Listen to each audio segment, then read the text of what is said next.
this afternoon. There's no better test of driver, no more prestigious race to win, no bigger an occasion than the Monaco Grand Prix. The prestigious Circuit de Monaco then. It's not all that dissimilar today to the layout that made its debut almost a century ago. It's 2 miles and 19 corners through the streets of Monte Carlo, and although the average lap speed of around 93 miles per hour is the lowest of the season, the tiny margins for error make it the natural habitat of the safety car. And as the drivers start thinking about getting a good start and how on earth to get through Saint-Devote in one piece, I have to wonder, Anthony Davidson, if we might be seeing a safety car or two today. Well, you wouldn't exactly bet against it, would you? Statistically, it is pretty common, of course. About 80% of all Monaco Grand Prix will have at least one safety car. And that's despite the incredible work of the marshals around here, who you'll often see lifting cars out of the way just under the yellow flag conditions. The teams will always plan for the worst case scenario though, and they'll be making sure various caution periods are built into their strategy models for the race.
Anthony Davidson, how do you think they were able to set themselves apart today?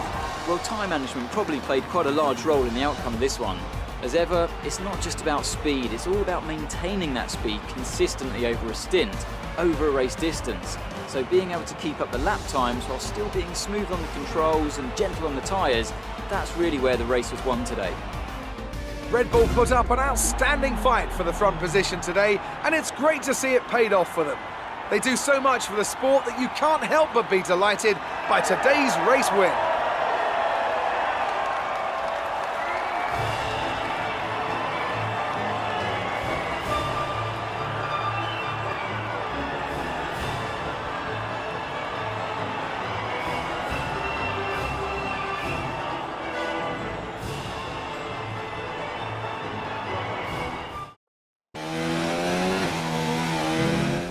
There is, as I look out of my commentary box window, a very large and very excited crowd here today, eagerly anticipating another memorable race.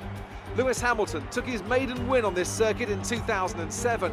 Jenson Button came from last place to win here in 2011, and there's certainly no shortage of drama on offer here at the Canadian Grand Prix. We'll be seeing top speeds of around 210 miles an hour here at the Circuit Gilles Villeneuve, with around 2/3 of the lap taken at full throttle. High-speed chicanes spell potential danger, especially at the infamous Wall of Champions.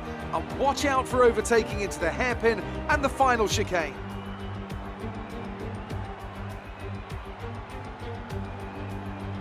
Joining us today to oversee all the thrills and spills, it's Anthony Davidson. And great to see you. How are you feeling about the race today, and how are the circuit conditions from what you've seen? Well, the surface looks clean enough, but I'm a little bit worried about the track temperature. It's pretty cool out there, which could give some teams difficulties when it comes to keeping their tyres in the right operating window. The cars out there that work their tyres hard and really put a lot of energy through them, they'll be the ones that are better off.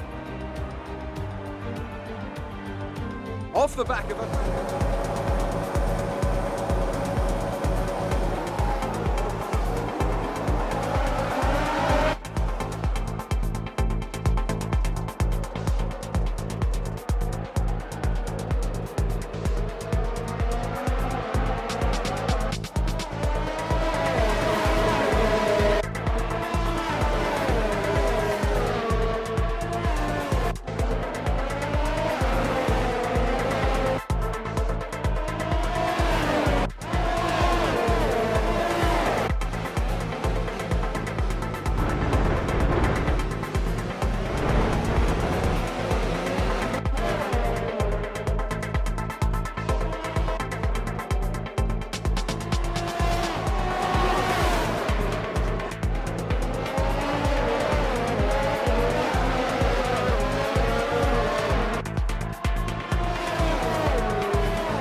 Tell me, Ant, how did they manage to achieve this win? Well, keeping their tyre temperatures up in the tricky wet conditions was really important.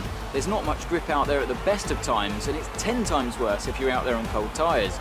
So the way they kept the rubber in its proper operating window was a huge advantage today.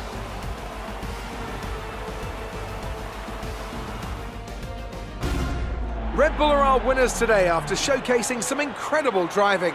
There's been a huge push from them lately to stay competitive with the other teams, and they're certainly proving themselves.